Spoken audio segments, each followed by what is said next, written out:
पाकिस्तान बांग्लादेश में हिंदू क्यों हमेशा निशाने पर हैं? अल्पसंख्यक का दर्द क्या होता है? कैसे हर मिनट डर के साए में जीते हैं? ये दर्द कोई बांग्लादेश और पाकिस्तान में रह रहे हिंदुओं से पूछे। बांग्लादेश में महज 5 महीने में 71 से ज़्यादा हिंदुओं को कभी जलाकर तो कभी गोली सरेराह मार दी गई है। दीपक चंद्र दास की हत्या जिस तरह बर्बर तरीके से की गई, उसने यह भी बताया कि बांग्लादेश में हिंदुओं की स्थिति कितनी खराब है। आज अगर आप पाकिस्तान या बांग्लादेश में हिंदू हैं तो आपकी पहचान सिर्फ एक नागरिक की नहीं है, आप एक टारगेट हैं। मंदिर हो या घर, त्यौहार हो या शादी, जिंदगी हो या इज्जत, सब कुछ सवालों के घेरे में है। भेदभाव, उत्पीड़न की शिकार हिंदुओं की आबादी बांग्लादेश और पाकिस्तान में लगातार घटती जा रही है।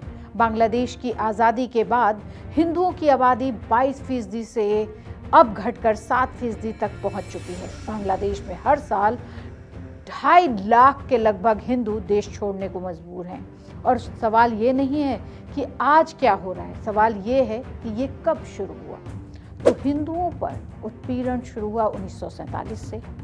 देश टूटा, नक्शा बदला और हिंदुओं की तकदीर भी बदलती गई। Index centre for human rights California USA की रिपोर्ट के अनुसार 3 से 4 मिलियन हिंदुओं को मार दिया गया। 4 लाख से ज्यादा महिलाओं और लड़कियों के साथ रेप किया गया। 1.2 मिलियन हिंदू परिवारों से 2.6 मिलियन एकड़ जमीन छीन ली गई। 10 मिलियन से ज्यादा हिंदुओं को भारत भागने पर मजबूर किया गया।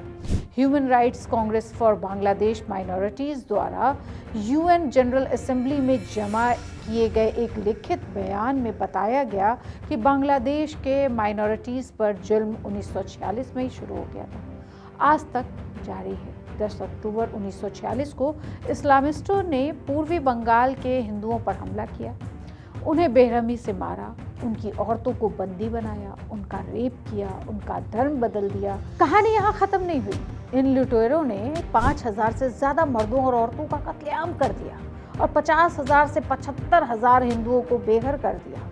आंकड़े झकझोर देने वाले। 1975 में प्रेसिडेंट जियाउर रहमान ने राष्ट्रीय जीवन के सभी क्षेत्रों में इस्लामी प्रतीकवाद को लागू करना शुरू किया। बाद में 1988 में प्रेसिडेंट एचएम इरशाद ने इस्लाम को राज्य का धर्म घोषित किया। इन कदमों से इस्लामिस्टों को माइनॉरिटीज के खिलाफ हिंसा जारी रखने का और हिम्मत मिल गई। माइनॉरिटीज के खिलाफ कभी कभार हिंसा हुई, हालांकि इसके तुरंत बाद बात 1990 की करें, 92, 94, 96 और 2000 बड़े पैमाने पर हिंदुओं पर हमले हुए। 2003 का सबसे बड़ा हमला बांसखाली का नरसंहार था।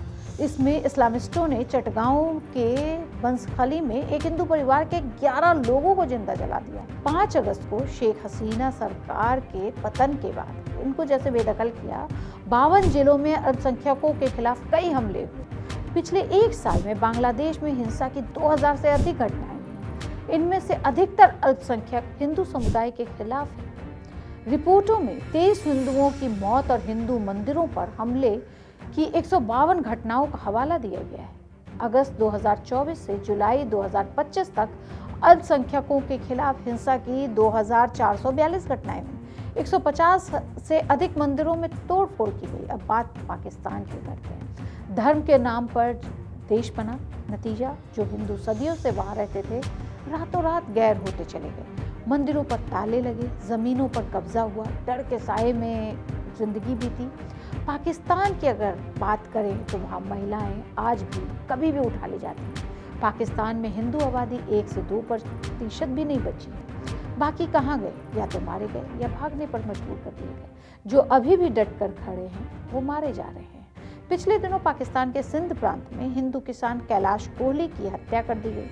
सुरक्षा व्यवस्था से नाराज अल्पसंख्यक समुदाय के लोग सड़कों पर उतर आए हैं और सरकार के खिलाफ जमकर गुस्सा जाहिर कर रहे हैं। लेकिन पाकिस्तान की हालत तो आपको पता है, वो तो खुद के प्रधानमंत्री को नहीं बचा पा रहा। हिंदुओं की बुलंद होती आवाज कट्टरपंथियों से बर्दाश्त नहीं हुई और इसी रंजिश में कोहली की हत्या को अंजाम दिया गया। ये इलाका उन कुख्यात क्षेत्रों में से एक माना जाता है जहां हिंदुओं को सबसे ज्यादा टारगेट किया जाता है। बात आती है अल्पसंख्यकों की तो पाकिस्तान और बांग्लादेश को देखना चाहिए। ये पलायन नहीं था, ये डरा कर भागना था। पाकिस्तान में अल्पसंख्यकों की हालत को ऐसे समझते हैं कि 2023 में पाकिस्तान में जनगणना हुई। इसमें हिंदुओं की संख्या लगभग 52 लाख, जो कुल जनसंख्या का 2.17% है। हिंदुओं की सबसे बड़ी आबादी 96%। सिंध के उमरकोट, थार पारकर और मीरपुर खास जैसे जिलों में उनकी संख्या बहुत अधिक है। लेकिन बहुत अधिक भी कितनी अधिक? 2.117% में कितने? 80% हिंदू अनुसूचित जाति की श्रेणियों से यहाँ पे आते हैं। इसमें कोहली, भील, मेघवाल समुदाय के प्रमुख हैं।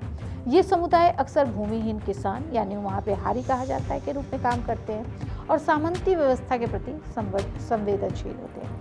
मानवाधिकार संगठनों और स्थानीय डेटा के अनुसार सिंध में अल्पसंख्यक समुदाय का जबरन धर्मांतरण कराया जाता है, विरोध करने पर मार दिया जाता है, लड़कियों को उठा लिया जाता है। HRCP जैसी मानवाधिकार संस्थाओं का अनुमान है कि हर साल सिंध में लगभग 300 से 1000 हिंदू महिलाओं और युवतियों के साथ जबरन धर्मांतरण और निकाह कराया जाता है। सेंटर फॉर सोशल जस्टिस के अनुसार पाकिस्तान में ईश निंदा के मामलों में अल्पसंख्यकों को उनकी जनसंख्या के अनुपात से कहीं अधिक निशाना बनाया जाता है। बांग्लादेश की बात तो आप देख ही रहे हैं। बांग्लादेश में आज जो हो रहा है वो भी नया नहीं है। बांग्लादेश में आज़ादी के बाद से ही हिंदू धीरे धीरे मिटाए जाने लगे हैं। विश्वास नहीं हो रहा तो आंकड़े सुनिए। बांग्लादेश में 1947 में 20 से 22% हिंदू थे। महज 47 वर्षों में आंकड़ा 7 से 8% ही रह गया है। 1991 में ये आंकड़े 15% थे, वहाँ हिंदुओं की संख्या। वहीं 2011 में 7 से 8%। अब 17 साल होने को है। सरकारी आंकड़े बताते हैं बांग्लादेश में हजारों हिंसक घटनाएं होती हैं, जबकि पाकिस्तान में सैकड़ों मामले। जब भी सत्ता कमजोर होती है, अल्पसंख्यक सबसे ज्यादा आसान निशाना बनाए जाते हैं। आज सवाल ये नहीं है कि पाकिस्तान और बांग्लादेश में हिंदू खतरे में है या नहीं, ये सवाल है दुनिया चुप क्यों है? मानवाधिकार सिर्फ चुनिंदा लोगों के लिए ही क्यों है? क्योंकि अगर यही घटनाएं कहीं और होती तो शायद आसमान सिर पर उठा लिया गया होता। याद रखिए, जब किसी देश में अल्पसंख्यक सुरक्षित नहीं होता तो वो देश सुरक्षित नहीं होता। बात दूसरे देशों पे भी लागू होती है, भारत पे भी लागू होती है। भारत में संख्या कहाँ जा रही है ये हम और आप देख रहे हैं। ऐसी ही और खबरों के लिए देखते रहिए India.com।